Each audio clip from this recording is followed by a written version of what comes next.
Kasalanan ba ang pag-inom ng alak? Alam nating lahat na ang mga maglalasing ay walang bahagi sa kaharian ng Diyos. Pero, what if kung umiinom ka lang ng alak pero hindi naman naglalasing? Kasalanan pa rin ba ito? At hindi ba't ang ating Panginoong Hesus mismo ay uminom din ng alak? In fact, ang pinakaunang himala pa nga na ginawa niya ay ang gawing alak ang tubig. Una sa lahat, hindi po kasalanan ang pag-inom ng alak. Pero ang tanong, sigurado ka ba na hindi ka nga nalalasing kada drinking session? Ikalawa, walang sino man ang maaaring ikumpara ang kanyang sarili sa Panginoong Hesus dahil siya ay Diyos at hindi kailanman nagkasala. Kaya lang po siya uminom ay para maging kaibigan ang mga makasalanan at maituro sa kanila ang daan sa kaligtasan. Ganyan din ba ang ginagawa mo kapag nakikipag-inuman ka sa iyong barkada? Meron ka bang pagpipigil sa sarili para hindi malasing? O konting kantsaw lang sa'yo ay bibigay ka na para damihan ng inom? Actually, hindi naman po alak ang issue dito dahil ang alak, in small amounts, ay gamot din. Ang issue dito ay ang self-control ng taong umiinom nito at kung ano ang kanyang ginagawa kapag nakainom.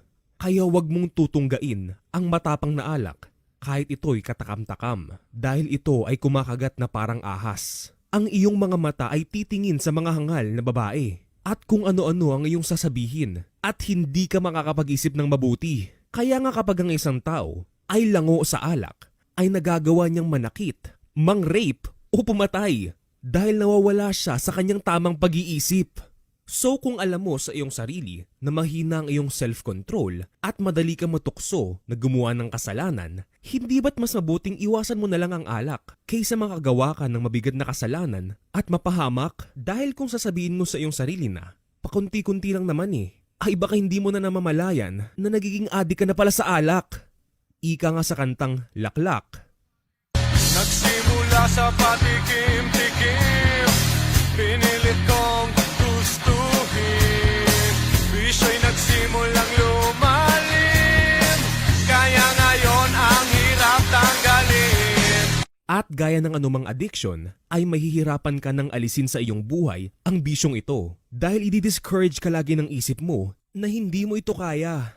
Ngunit kung isa kang Kristiyano, ay dapat alam mong walang imposible sa Diyos at kayang-kaya kanyang tulungan. Kaya iiyak mo ito sa Diyos at aminin na ikaw ay makasalanan at tanggapin ng Panginoong Hesus sa iyong buhay. Kung kailangan mo ng more inspiration, ay manood ka ng mga testimonies sa YouTube ng mga ex-alcoholics na sober na ngayon at mga Kristiyano na sa tulong ng Panginoong Hesukristo. Hihintayin mo pa bang masira muna ang atay mo o humantong sa liver cancer bago ka tumigil sa pag-inom? Hihintayin mo rin bang masira muna ang buhay mo at ng iyong pamilya bago ka kumilos? Ano ba ang main reason ng iyong pag-inom? Para makalimot sa problema? Sure ka ba na nakakalimutan mo nga talaga ang problema?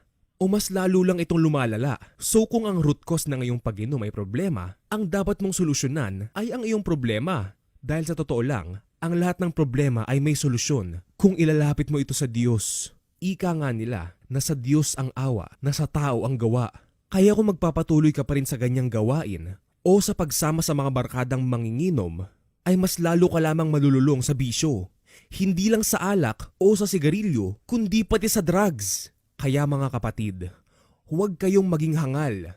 Unawain ninyo kung ano ang kalooban ng Panginoon. Huwag kayong maglalasing sapagkat sisirain lamang niyan ang iyong buhay. Sa halip, ay dapat kayo mapuspos ng espiritu. Simulan mo na ngayon kapatid. Dahil kung hindi, ay baka dumating ang puntong sobrang naadik ka na sa alak to the point na magpapatatak ka ng 666 para lang makabili nito. Palapit na po ng palapit ang pagbabalik ng ating Panginoong Hesus. Kaya ang katakawan, paglalasing at kabalisahan sa buhay na ito. Mag-ingat kayo at baka bigla kayong abutan ng araw na iyon na tulad ng isang bitag sapagkat darating ang araw na iyon sa lahat ng tao. Tandaan, mapalad ang aliping madarat ng gumaganap ng tungkulin pag-uwi ng kanyang Panginoon. Sinasabi ko sa inyo, pamamahalain siya ng kanyang Panginoon sa lahat ng ari-arian nito. Ngunit kung sasabihin ng aliping iyon sa kanyang sarili, matatagalan pa ang pag-uwi ng aking Panginoon. At dahil dito'y, pagmamalupitan niya ang mga kapwa niya alipin, at siya'y kakain, iinom at maglalasing, darating ang kanyang Panginoon sa araw na hindi niya inaasahan at sa oras na hindi niya alam. Buong lupit siyang paparusahan ng kanyang Panginoon at isasama sa mga suwail. Kaya't maging handa kayo sa lahat ng oras. Lagi niyong idalangin na magkaroon kayo ng kalakasan upang makaligtas sa lahat ng mangyayaring ito at makaharap kayo sa anak ng tao. Salamat sa panonood at God bless you.